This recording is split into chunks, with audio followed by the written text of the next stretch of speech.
नमस्कार मित्रों, स्वागत है आप सभी का श्रद्धा सेतु चैनल पर। मित्रों, पिछले भाग में हमने देखा कैसे पुरूरवा और उर्वशी की कथा ने मोह और त्याग के द्वंद्व को उजागर किया। आज उसी श्रृंखला को आगे बढ़ाते हुए हम जानेंगे एक ऐसे बाल ऋषि की गाथा जो बिना शिक्षा, बिना दीक्षा और बिना किसी सांसारिक मोह के स्वयं ब्रह्म स्वरूप बन गए। यह है कथा ऋषि सुखदेव जी की, वेद व्यास जी के पुत्र जिन्होंने वैराग्य को अपने जीवन का स्वरूप बनाया। उनकी कथा केवल त्याग की नहीं बल्कि आत्मज्ञान और मुक्ति के उस मार्ग की है जो हर साधक के भीतर छिपे सत्य को जगाने का आह्वान करती है। आइए सुनते हैं। सूत जी कहते हैं, घृताजी नाम की उस सुंदरी अप्सरा को सामने देखकर व्यास जी अपार चिंता में पड़ गए। सोचा, मैं क्या करूं? यह देव कन्या अप्सरा मेरे अनुरूप नहीं है। उस समय विचार सागर में निमग्न मुनि को देखकर अप्सरा के मन में आतंक छा गया। सोचा, मुनि कहीं मुझे शाप ना दे दे। उसने अपना रूप सुग्गी का बना लिया और डरती हुई वह मुनि के आगे से निकली। अब उसे पक्षी के रूप में देखकर व्यास जी बड़े आश्चर्य में पड़ गए। अप्सरा को देखने के साथ ही मुनि के शरीर में काम का संचार हो गया था।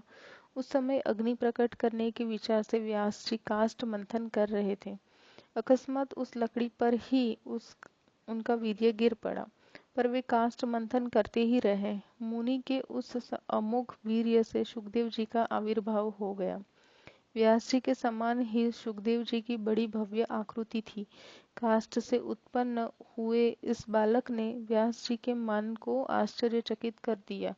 जिस प्रकार यज्ञ में हवि पाने पर अग्नि प्रदीप्त हो उठती है, वैसे ही सुखदेव जी की आकृति चमचमा रही थी। पुत्र को देखकर मुनि के आश्चर्य की सीमा न रही। मन में आया, यह कैसी घटना घट गई। उन्होंने यूं विचार किया कि हो न हो यह भगवान शंकर के वर का ही प्रभाव है। काष्ठ से प्रकट हुए सुखदेव जी तेज के मूर्तिमान विग्रह की ही जान पड़ते थे। अपने तेज से एक दूसरे अग्नि की भांति उनकी आभा चमक रही थी। दिव्य तेज से संपन्न एक दूसरे गार्हपत्य अग्नि की तुलना करने वाले एवं परम प्रसन्न पुत्र को जब मुनि ने देखा, तब उन्होंने तुरंत गंगा में गोता लगाया और फिर वे पर्वत के शिखर पर आ गए। तपस्वी लोग आकाश से बालक सुखदेव जी पर फूलों की वर्षा करने लगे। व्यास जी ने महात्मा सुखदेव के जात कर्म आदि सभी संस्कार संपन्न किए। विश्वावसु, नारद और तुम्बुरु आदि प्रधान गंधर्वों के मन में अपार हर्ष हुआ। वे सब सुखदेव जी के दर्शनार्थ आए और गान करने लगे। काष्ठ से प्रकट इस दिव्य बालक सुखदेव जी के दर्शन पाकर संपूर्ण महाभाग विद्याधरों को असीम आनंद हुआ। उन्होंने स्तुति आरंभ कर दी। द्विजवरों, सुखदेव जी के धारण करने के लिए दंड, सुंदर कृष्ण मृग चर्म और दिव्य कमंडलु स्वयं आकाश से पृथ्वी पर आ गए। सुखदेव जी बहुत शीघ्र बड़े हो गए। प्रकाश तो उनका जन्म का ही साथी था। विविध विद्याओं के विशेषज्ञ व्यास जी ने उनके यज्ञोपवीत की विधि पूरी की। जन्म के समय ही रहस्य और संग्रह सहित सभी देव सुखदेव जी के पास उसी प्रकार विराजमान हो गए जैसे उन्होंने व्यास जी को सुशोभित किया था। मुनिवरों, पुत्रोत्पत्ति के समय व्यास जी ने घृताजी अप्सरा को सुग्गी के रूप में देखा था, अतएव बालक का नाम सुखदेव रखा गया। सुखदेव जी ने बृहस्पति को विद्या गुरु बनाया। ब्रह्मचर्य के व्रत में कोई भी विधि अधूरी नहीं रही। गुरुकुल में रहकर रहस्यों और संग्रहों सहित संपूर्ण वेदों एवं अखिल धर्मशास्त्रों का उन्हें भलीभांति अध्ययन कर लिया। गुरु को दक्षिणा दे दी। समावर्तन हो जाने पर वे अपने पिता पास आए हुए पुत्र को देखकर व्यास जी प्रसन्नतापूर्वक उठे और सुखदेव जी को बारंबार उन्होंने हृदय से लगाया। वे उनका मस्तक सूंघने लगे। कुशल पूछने के पश्चात उत्तम विद्याध्ययन के प्रसंगों के बारे में बातचीत की। तुम्हें भली भांति विद्या पढ़ ली है, यो आश्वासन देकर व्यास जी ने सुखदेव जी को आश्रम पर रख लिया। तदंतर व्यास जी सुखदेव जी का विवाह करने की बात सोचने लगे। उन्होंने सुखदेव जी से भी कहा, अनक, तुम बड़े बुद्धिमान हो बेटा, तुमने सभी वेद और धर्मशास्त्र पढ़ लिए हैं। अब अपना विवाह कर लो। गृहस्थ बनकर देवताओं और पितरों का यजन करो। पुत्र विवाह करके मुझे पितृ ऋण से मुक्त करना तुम्हारा परम कर्तव्य है। सुखदेव, तुम बड़े बुद्धिमान हो। तुम्हें गृहस्थ आश्रम में रहने पर मुझे महान सुख होगा। बेटा, तुमसे मुझे बड़ी आशा है, उसे तुम्हें पूर्ण करना चाहिए। महाप्राज्ञ अत्यंत कठिन है। तपस्या करने के पश्चात तुम अयोनिज का मैंने मुख देखा है। शुकदेव, तुम दिव्य रूप हो, मैं तुम्हारा पिता हूँ, मेरी रक्षा करो। सूत जी कहते हैं, इस प्रकार कहने पर पूर्ण वैरागी सुखदेव जी ने अपने पिता व्यास जी से यूं कहा, पिताजी भला बताइए तो मर्त्यलोक में ऐसा कौन सा सुख है जिसमें दुख ना भरा हो।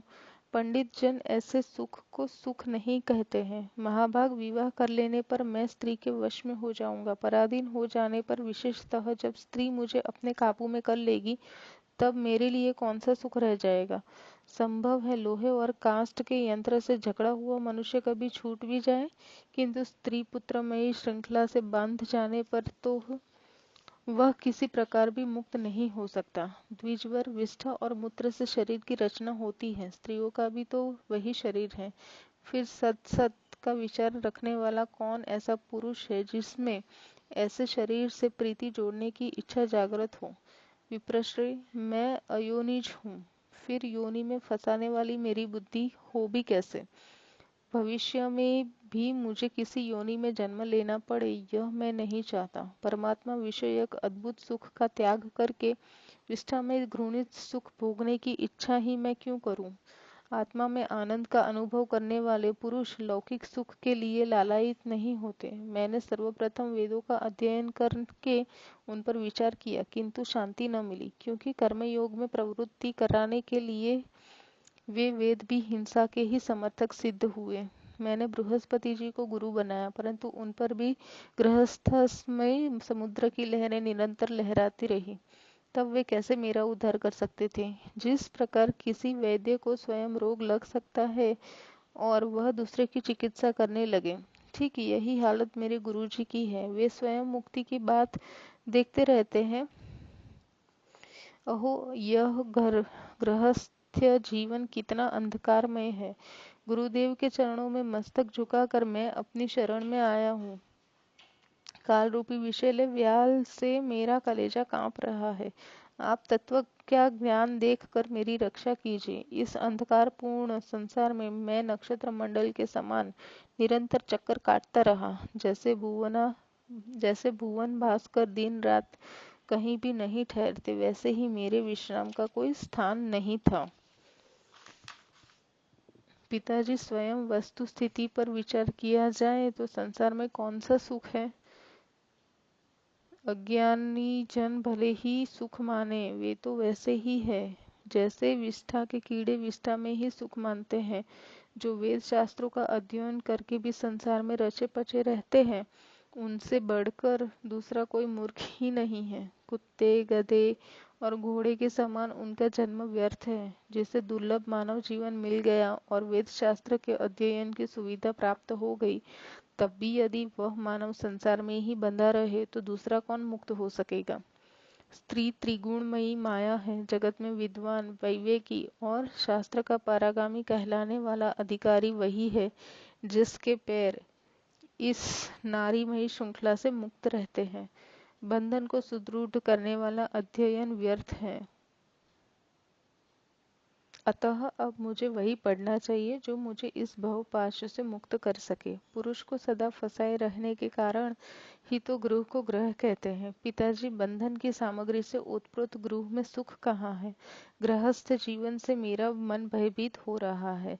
जिनकी बुद्धि मारी गई है तथा जो भाग्य से वंचित है, वे ही अविवेकी जन मानव जन्म पाकर भी इस बंधन में पड़ते हैं। व्यास जी ने कहा, पुत्र, गृह न तो बंधनगार है और न बंधन में कारण ही। जिसका मन गृहस्थाश्रम में आसक्त नहीं हुआ, वह गृहस्थ होते हुए भी मुक्त हो जाता है। न्यायपूर्वक आए हुए पैसों से वेद की आज्ञा के अनुसार सत्कार्य में लगा रहे हैं। श्राद्ध करे, सत्य बोले और पवित्रता रखे तो घर में रहता हुआ भी वह मुक्त है। ब्रह्मचारी, सन्यासी और वानप्रस्थ नियम पालन करके सदा गृहस्थ के घर मध्याह्न के बाद भिक्षा के लिए आते हैं। उन्हें श्रद्धापूर्वक अन्न देने और उनके साथ मधुर संभाषण करने से गृहस्थों का महान धर्म होता है। वे कृतार्थ हो जाते हैं। गृहस्थाश्रम से श्रेष्ठ अन्य किसी धर्म को मैंने न देखा है और न ही सुना है। विज्ञ, वशिष्ठ आदि आचार्य भी इसी आश्रम में रह चुके हैं। महाभाग, वेद की आज्ञा के अनुसार कार्य करने वाला गृहस्थ को क्या नहीं मिलता। स्वर्ग, मोक्ष और उत्तम कुल में जन्म उसे सभी सुलभ हो जाते हैं। जिस जिस बात की अभिलाषा होती है उसी को वह पा जाता है। धर्म के जानकार पुरुष कहते हैं कि एक आश्रम के नियम का पालन करके दूसरे आश्रम में जाना चाहिए, अतएव तुम अग्नि स्थापन करके यत्नपूर्वक कर्म करने में तत्पर हो जाओ। पुत्र धर्म का रहस्य तुमसे छिपा नहीं है। अब तुम गृहस्थाश्रम स्वीकार करके पुत्र उत्पन्न करो और देवताओं, पितरों एवं मनुष्य को संयम। इसके पश्चात गृह का परित्याग करके वन में जाकर वहां का उत्तम व्रत पालन करना, वानप्रस्थ रहकर फिर उससे भी श्रेष्ठ संन्यासम में चले जाना। बेटा, तुम मेरी हित भरी बात मानो। तुम्हें अच्छे कुल की कन्या के साथ विवाह करके वैदिक मार्ग का आश्रय लेना चाहिए। सुखदेव जी ने कहा, पिताजी, गृहस्थाश्रम सदा कष्ट देने वाला है, मैं इसे स्वीकार नहीं करूंगा। शिकार में जानवरों को फंसाने वाली फांसी की तुलना करने वाले इस आश्रम से संपूर्ण प्राणी निरंतर बंधे रहते हैं। पिताजी, धन की चिंता में आतुर मनुष्य को सुख कहाँ दिखाई देता है। निर्धन प्राणी अत्यंत लोभ में आकर अपने में ही मार काट मचाया करते हैं। इंद्र को भी वैसा सुख नहीं मिलता जैसा एक निस्पृह भिक्षुक को प्राप्त होता है। त्रिलोकी की संपत्ति मिल जाने पर भी इस जगत में दूसरा कोई वैसे आनंद का अनुभव नहीं कर सकता। इंद्र स्वर्ग के राजा है, किंतु तप करते हुए तपस्वी को देखकर उनका हृदय दहल उठता है। वे अनेकों प्रकार के विघ्न उसके सामने उपस्थित करने की चेष्टा में लग जाते हैं। महाभाग, आपका मैं औरस पुत्र हूँ, यह बात जानते हुए भी सदा दुख देने वाले अत्यंत अंधकारपूर्ण इस संसार में मुझे आप क्यों ढकेल रहे हैं।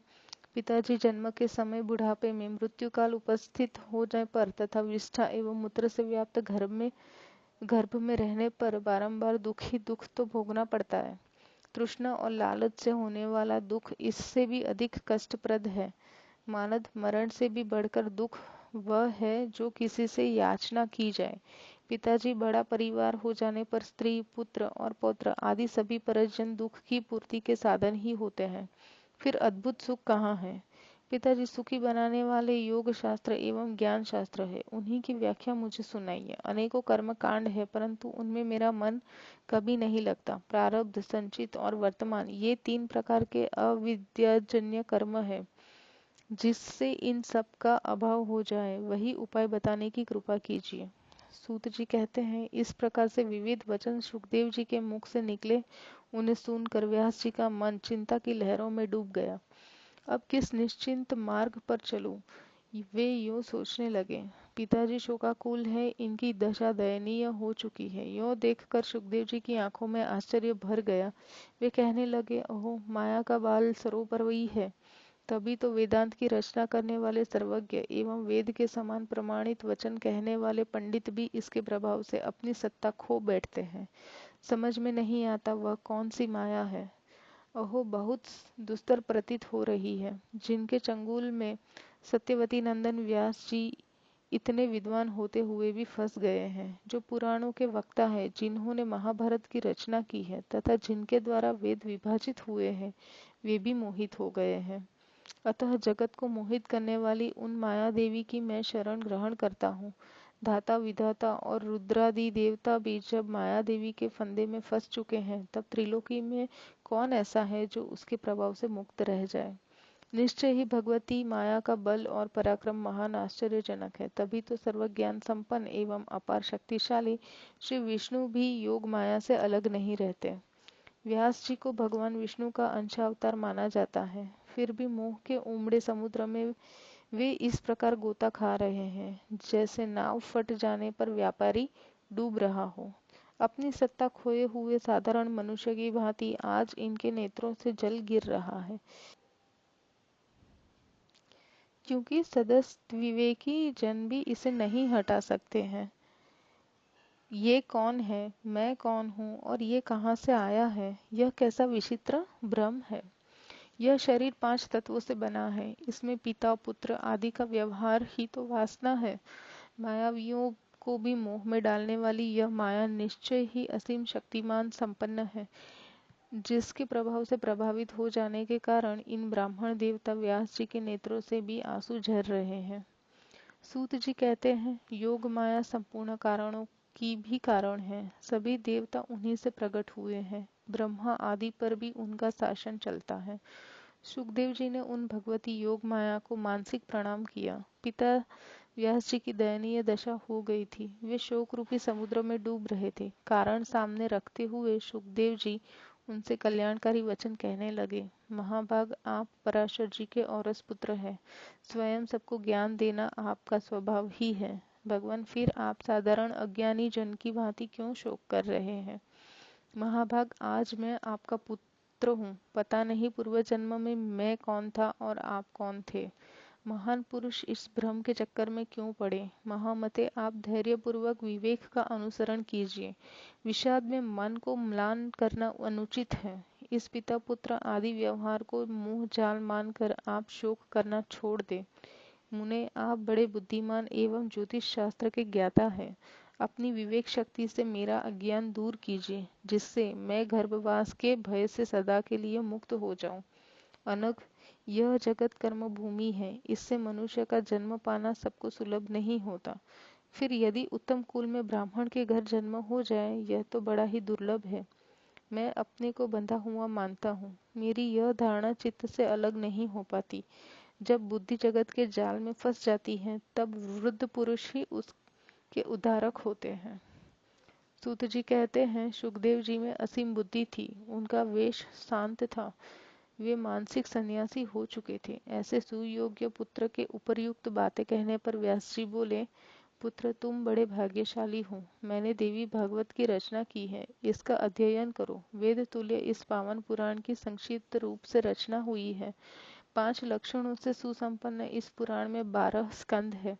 मेरी समझ से यह पुराण संपूर्ण पुराणों का भूषण है, अर्थात सबसे प्रधानता इसी की है। महामते, जिसके सुनते ही सद असद वस्तु का सम्यक ज्ञान सुलभ हो जाता है, उसी देवी भागवत का अब तुम अध्ययन करो। भगवान विष्णु बालक स्वरूप से वटपत्र पर सोए हुए थे।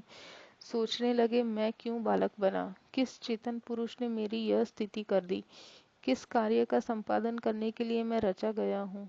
किस द्रव्य से मेरी यह रचना संपन्न हुई है? मुझे किस प्रकार ये सभी बातें ज्ञात हो? महान भगवान विष्णु के मन में यों चिंता की लहरें उठ रही थी। इतने में भगवती योग माया ने सारी शंकाएं शांत कर देने के लिए आधे श्लोक में संपूर्ण पुरुषार्थों का सिद्ध करने वाला यह वचन कहा था, यह सारा जगत मैं ही हूँ। मेरे सिवा दूसरी कोई अविनाशी वस्तु है ही नहीं। पहले तो भगवान विष्णु ने भगवती के इस वचन को मन में ही सम्यक प्रकार से समझा। तत्पश्चात वो सोचने लगे, किसके मुख से यह सत्यवाणी निकली है? इसका वक्ता स्त्री, पुरुष अथवा नपुंसक कौन है? किस प्रकार से मुझे उसका परिचय प्राप्त होगा? यों चिंतित रहते हुए भी उन्होंने भागवत को हृदय में स्थान दे दिया। बार बार उसी आधे श्लोक का वे उच्चारण करते रहे। अब उसी में उनका मन लग गया है। फिर भी उनकी चिंता दूर नहीं हुई। वे वटपत्र पर सो गए। जब चित्त कुछ शांत हुआ, तब भगवती योग माया उनके सामने प्रकट हुई। उनके 4 भुजाएं थीं। उनका दिव्य विग्रह शंख, चक्र, गदा, पद्म आदि अनुपम आयुधों से सुशोभित था। उन्होंने अद्भुत वस्त्र पहन रखे थे। चित्र विचित्र आभूषण उन्हें भूषित कर रहे थे। उन्हीं के सदृश उनकी अंशभूता अनेकों सखियां भी साथ विराजमान थी। सुंदर मुख था। मंद हास्य करती हुई वे भगवती महालक्ष्मी अमित तेजस्वी श्री विष्णु के ठीक सामने ही प्रकट हुई। सूत जी कहते हैं, उस समय सर्वत्र जल ही जल था। मन को मुक्त करने वाली महालक्ष्मी के अचानक दर्शन पाकर कमल लोचन श्री विष्णु महान आश्चर्य में पड़ गए। रति, भूति, बुद्धि, मति, कीर्ति, स्मृति, धृति, श्रद्धा, मेधा, स्वाहा, स्वधा, क्षुधा, निद्रा, दया, गति, तुष्टि, पुष्टि, क्षमा, लज्जा, जृंभा, तंद्रा आदि शक्तियां उन महादेवी के साथ चारों ओर अलग अलग विराजमान थी। सबके हाथों में श्रेष्ठ आयुध सुशोभित थे। वे अनेकों आभूषणों से अलंकृत थी। पारिजात पुष्प की माला एवं उस चलाणों में भगवती महालक्ष्मी तथा उनकी सहचरी शक्तियों को देखकर भगवान विष्णु का हृदय आश्चर्य से भर गया। वे सर्वात्मा प्रभु इस घटना को देखते ही आश्चर्यचकित से होकर सोचने लगे, ये संपूर्ण स्त्रियां कौन है तथा वटपत्र की शैया पर सोने वाला मैं ही कौन हूँ। इस जलार्णव में यह वट का वृक्ष कैसे उत्पन्न हुआ और किस अज्ञात शक्ति ने मुझे सुंदर बालक बनाकर यहाँ स्थापित कर दिया है। यह स्त्री कौन है, किस अनिर्वचनीय शक्ति ने क्यों मेरे आगे यह अद्भुत दृश्य उपस्थित कर दिया। अब मुझे क्या करना चाहिए, मैं कहाँ जाऊं या कहीं न जाकर सावधानी के साथ बात। मित्रों, सुखदेव जी की कथा हमें यह सिखाती है कि ज्ञान केवल पुस्तकों में नहीं बल्कि आत्मा की अनुभूति में छिपा होता है। वैराग्य का अर्थ संसार से भागना नहीं बल्कि भीतर के सत्य को पहचानना है। देवी भागवत के अगले भाग में हम जानेंगे कैसे माँ भगवती की महिमा संपूर्ण सृष्टि में व्याप्त है और क्यों समर्पण ही सबसे बड़ा साधन है।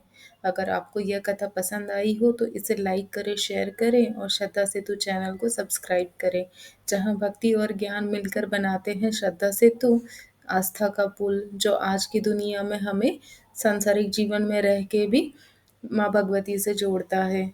कमेंट में लिखना मत भूलिएगा। जय माता दी।